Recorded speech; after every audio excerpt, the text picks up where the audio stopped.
Today, I'm going to share with you one exercise I recently did at an event that I truly feel I will look back on. It changed my outlook and perspective on life forever.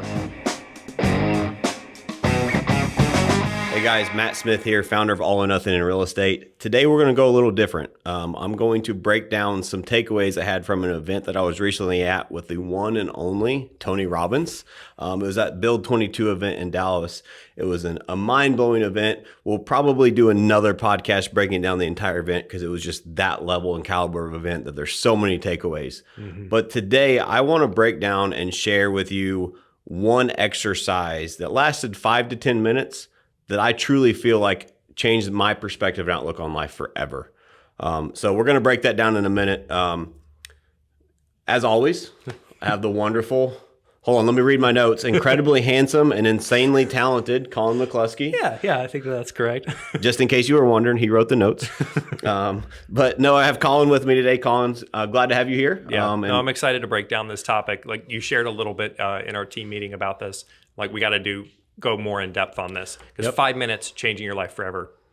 Yeah, like big difference. And that's a big statement, but it's true. And so I'm going to break that down. So the exercise. So just for some clarity, there's about 5,000 people in this room. A lot of them high achievers, and we're in the room. And Tony Robbins, the Tony Robbins, is speaking from the stage.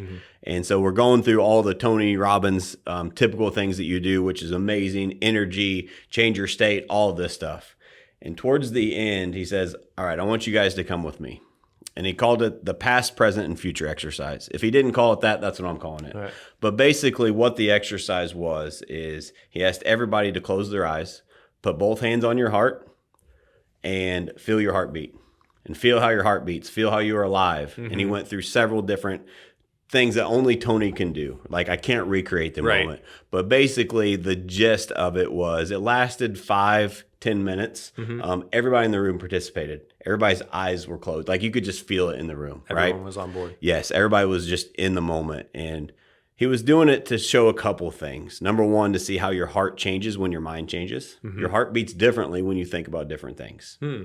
So there's a lot that ties into that. But what I took away from it was he was asking us to look back in our past. Now I want you to go back in your past. I want you to think about something that was great. And then I want you to really relive that moment. What was great about that moment? And they went like 3 or 4 layers deep on that. And then he said, all right, now let's find something else in your past that really, really made you feel loved or cared about. And then 3 or 4 layers deep. Now I want you to go back in your past. I want you to think about a moment where you really showed love and care for somebody else. 3 or 4 layers deep. Now I want you to look at the present. And he went through all of these exercises, the present and the future. And so, again, I don't want to recreate the exercise here, but I want to give you my takeaways from what I learned. I learned that even being a relatively high achiever in life, I've got a long ways to go. I say that very humbly. But I tend to focus in my mind, and a lot of high performers' minds tend to focus when you think about the past. What do we look at? We look at things we wish we would have done better. We look at things that we wish we could have improved or changed to have a better result.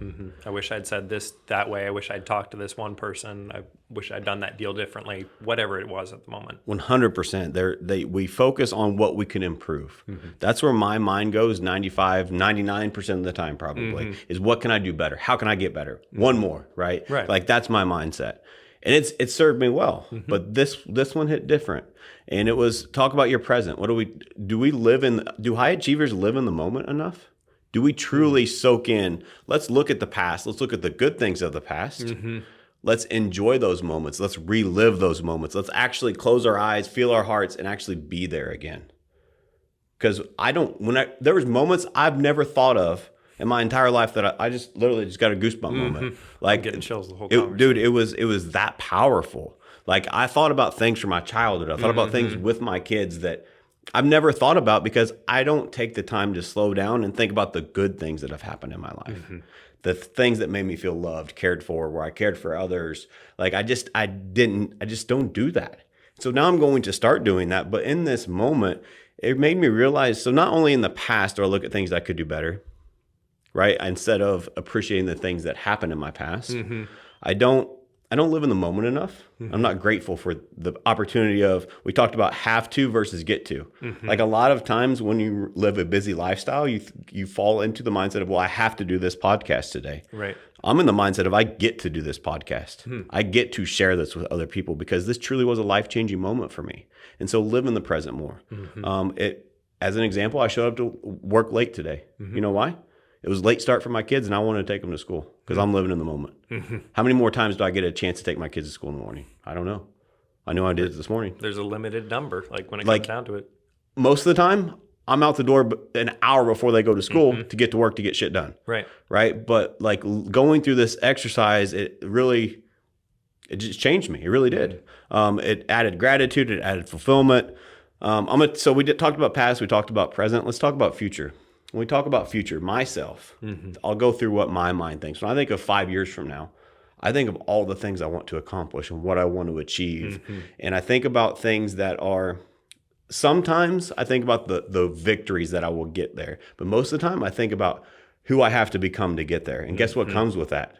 A lot of fucking work, a lot of things that aren't necessarily the sunshine and rainbows. Right. And so what I realized through this exercise, and I think a lot of people will be able to relate to me, is that when you're a high achiever, you don't stop and smell the roses very often. Like, even if you're not a high achiever, even just a normal human being does not stop to think about all the gratitudes and what they're grateful for in life. I'm not talking about this stupid affirmations for no reason and be grateful for nothing stuff. But there's a lot of things in everybody's life we have to be grateful for. And when's the last time we actually stopped, shut out the rest of the world, touched our heart, and had an honest conversation with ourselves about what are we grateful for and why? And when you do that, I'm telling you, when I said, like, I know that was a big bill to build up to this, is like those 5 minutes changed my life forever, but I truly mean it. Like, there's so much that I have to be grateful for. And I'm going to live in the moment more. I'm going to relive those great moments in my past more. And I'm going to live my future. I'm going to live that now. When I think about the future, I remember talking, Colin, we did a podcast on this on one of the phases of 75 Hard, where I was talking about the 10 minutes of visualization. Yeah. Do you remember that conversation? Yeah. Like stage 4, I think, of 75 Hard. One of the phases. I don't remember what it was, but that really forced me to shut out the world. My mind's busy. I don't do good with calmness. Like, I need chaos, right? And so it forced me to shut out the world and actually visualize what I wanted. And after about a week of doing that for 10 minutes, like, that's a long time to be by yourself. After about 2 minutes, you're like, all right, I think I got the gist. I get where we're going. But you're forced to do it for deeper. Yes, go deeper, go next, go next. And that's what Tony took us through, right? I think you mentioned things like, if you're visualizing, I want to have this kind of a house in the future. Well, what does that house look like? What do the couches feel like in that home? How experience it to the fullest. 100%. And so it's what I've catch myself doing, what I caught myself at this event doing, was when I look at the future of what I'm going to accomplish in the next 5 years, I don't think about the wins and the victories. I think about the shit that I'm going to have to, the struggles and who I'm going to have to become. I don't think about why am I doing all of that? It's not for the struggles. It's so I can enjoy this when I get there in 5 years, the people that I'm able to impact, the lives I'm able to change, the path I'm laying for freedom for my family, the legacy that I hopefully leave behind. So I don't think about those things enough. And this really forced me to do that even in the future. That may sound weird to some people, but if you really think about it and you're honest with yourself, I think some other people think that way too. Like, let's give an everyday example. So I have huge dreams for the next 5 years of my life, but let's just talk about, like, one of my goals in the near future is I'm going to get back in good physical health and shape. And so what do I think about? My mind, how it works is the fucking work it's going to take to get there versus how much better did I feel last time when I was in great shape? What is the result going to be when I get there? Because it's way easier to stay motivated when you have something to look forward to. And so just be grateful for life. Like, it's because it's almost sounding like when you're looking at the future, like it was a giant chore list or something like that. You're like, oh, I'm going to have to do this and they have to do this and after this. And it's like, well, okay, yes, but what's at the bottom there? What are you actually pushing towards? 100%. You're like, oh, well, I guess this part of it, the reward, the victory, the people I'm going to be able to help, the lives changed. As you were talking through that, I just another thought popped in my head is that I think why I struggle with that in the future is because I don't do that for the past and present. right? And so if we can truly, guys, if nothing else, like just from this episode, I want you to be more grateful for the things you do have in life. A lot of us tend to focus on things we don't have, or what if we could do better. We could have done better with this situation. Absolutely, we can all improve. Right. But let's balance that with a little bit of gratitude every now and then. Stop and smell the roses and realize that you have come a long ways from wherever you were in your journey, whatever it is. Like, celebrate those little wins, because those little wins matter. And if you're grateful for the blessings in your life, whether it's family, whether it's health, whether it's finances, whether it's business, whether it's great friends, whatever it is, you have something to be grateful for. And take it from me, live a life of gratitude, because it will change your perspective on life. I'm not perfect, and I'm struggling with this, even though this event happened last week. Right. However, it is something in my mind I'm aware of now. And so going back to the event, we're going through this exercise. It's 5, maybe 10 minutes. One of the things he had us do was reach out and like physically, with your eyes closed, hand on your heart, reach out and grab one of those memories and like pull it in. And I'm like, that sounds weird. And then I did it, and I'm like, holy crap! Like you feel like you're putting it back into your heart. Like it's just crazy. Recapturing a moment that was you're recapturing the moment. It helps you relive it, and it forces you to think differently. And so, at the end of this exercise, this is a huge part. At the end of this exercise, there's a room of 5,000 people. I looked up. There wasn't a dry eye in the entire building. Everybody, at a minimum, had tears in their eyes. Half of the people had tears running down their cheeks.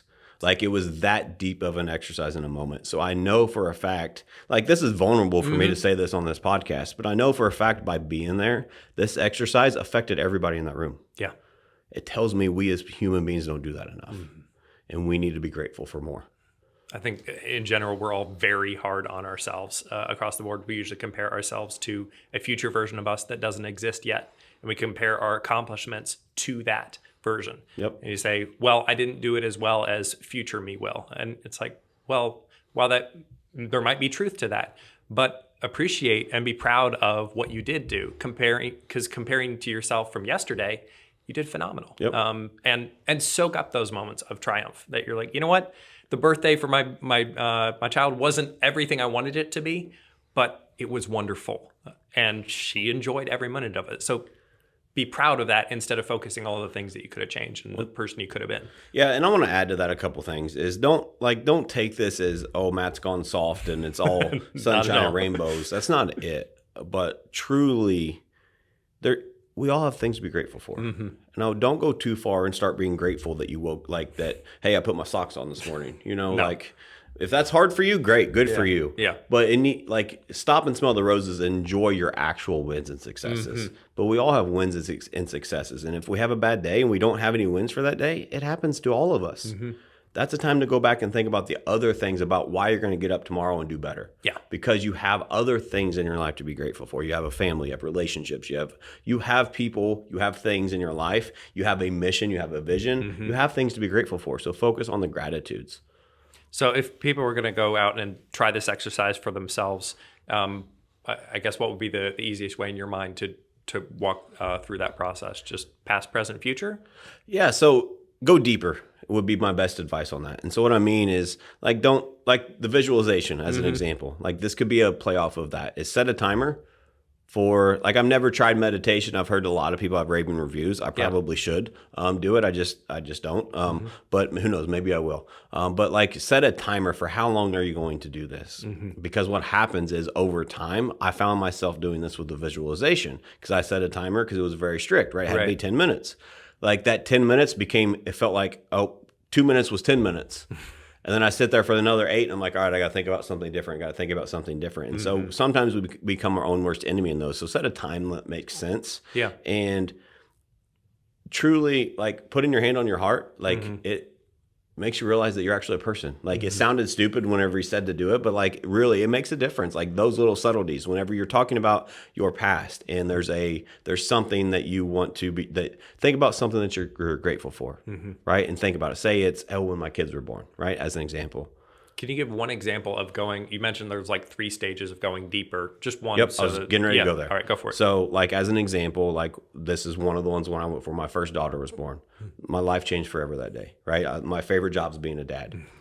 So like, but not only, he said, so I want you to think about that moment you're grateful for. Now I want you to think about a moment within the moment.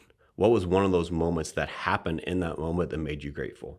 And my mind went to, I remember holding my daughter, sitting on a chair for the very first time, talking to my daughter. You know, like it made me relive. I'm getting emotional thinking about it. Like it made me relive that moment. Like that shit's real. But when's the last time I thought about that? I don't. My daughter's 10. Right. You know, I haven't thought about that in 10 years.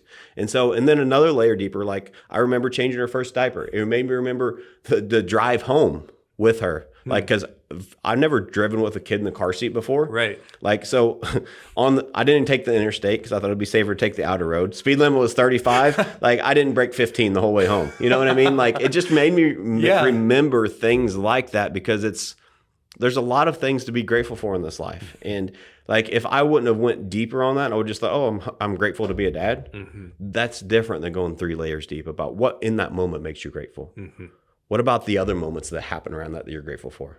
Like, when did you feel like that sense of that fulfillment, that whatever it is, that gratitude in those moments, and go deeper on those things? It will make you think about things that you probably don't stop and think about often enough. And when you can go deeper on those moments, that's where the realness happens. Like I talk about being a dad all the time. Yeah. I don't get emotional about it. But I just got emotional on this podcast because I went deeper and I forced myself to think about those actual moments of how I truly lived those moments. And it took me back there and those moments that I'll never get again. Right. And so why do I focus on the bad shit in the past when it's already gone? Can't change it. Can't change it. So why don't I focus on the good shit, on the things that really help me propel my life, my career, my relationships, my family, things that I'm grateful for, and truly basically close your eyes, hold your heart, and relive those moments. Like think you can visualize yourself like you're actually there. And when you're able to do that and go deeper on those situations, you have no choice but to be grateful. Well, and that positive mindset that you're going to get on a daily basis, if every day you spent an hour thinking about all the things you've done wrong versus an hour spending like thinking positive moments from past, present, future, like that's going to give you energy to tackle the difficult problems of today. Dude, then we'll tie into that when we talk more about this episode or about the event in another episode. I know we're limited for time here today, but it's that tied in so well with what we learned at the event because your energy affects everything. Absolutely. And so if you can't control your energy or your state, you are going to react to the outside world differently. And so energize yourself, be grateful yourself, and guess what happens? Like it spreads. It's like the coffee bean story we've talked about, right? Like you want to be the coffee bean, so you infect the rest of the water. You put a coffee bean in a pot of boiling water, what happens? It all becomes coffee. We all have that in some way, shape, or form in the world we live in. But if we spread negativity, we spread, we're always in a pissed off mood, whatever, that spreads. But if we're grateful, we enjoy the moments, we live in the moment, we're grateful for our past, we're grateful for our future, we're grateful for everything. We have that gratitude and that fulfillment and that love in our hearts, that will spread. And which one is better serving the world? Gratitude. Yeah. Whew. Man, that's a lot of value. Jeez, I've got like chills going up down my spine. Thank you for sharing. That, like you said, vulnerable moment, but very powerful to have that example and then be able to implement it for ourselves. Any final notes that you want to leave people with on this? No, I think that covers it. Right. Guys, it may sound cheesy, and I promise I'll come back with the fire next episode. But this is real. It was a real moment. I experienced it, and it wasn't just me. Like the people that I brought to the event, the people that are in my network at the event, the strangers I didn't know at the event, like a room of 5,000 people. That's a lot of people in one room. The whole room felt it. It's real. We all need more gratitude in our life, and this exercise will help you be grateful. For sure. Well, thank you guys for listening. We'll have a new episode again next week, and if you want to practice more exercises like this, follow the private group on the Facebook. Just click the link, and you can follow everyone else doing this exercise. Maybe we'll get a group going. Yeah, who knows? Awesome. Thanks, you guys. Appreciate you. And if you found this of value, which I know you absolutely did, if you listen, this is valuable. I promise you. If you don't believe me, go and do the exercise and come tell me how I'm wrong, because once you do this exercise, you will realize, holy crap, this is different. So I challenge you to go do the exercise. If it didn't work for you, send me a message. I'll have a conversation with you, because I'll help you through something, because maybe there's something I missed, but this exercise will absolutely change your outlook on life and is super beneficial for everybody. And so because of that, share this with a friend. Share this with somebody else that maybe needs more gratitude in their life. And let's help people.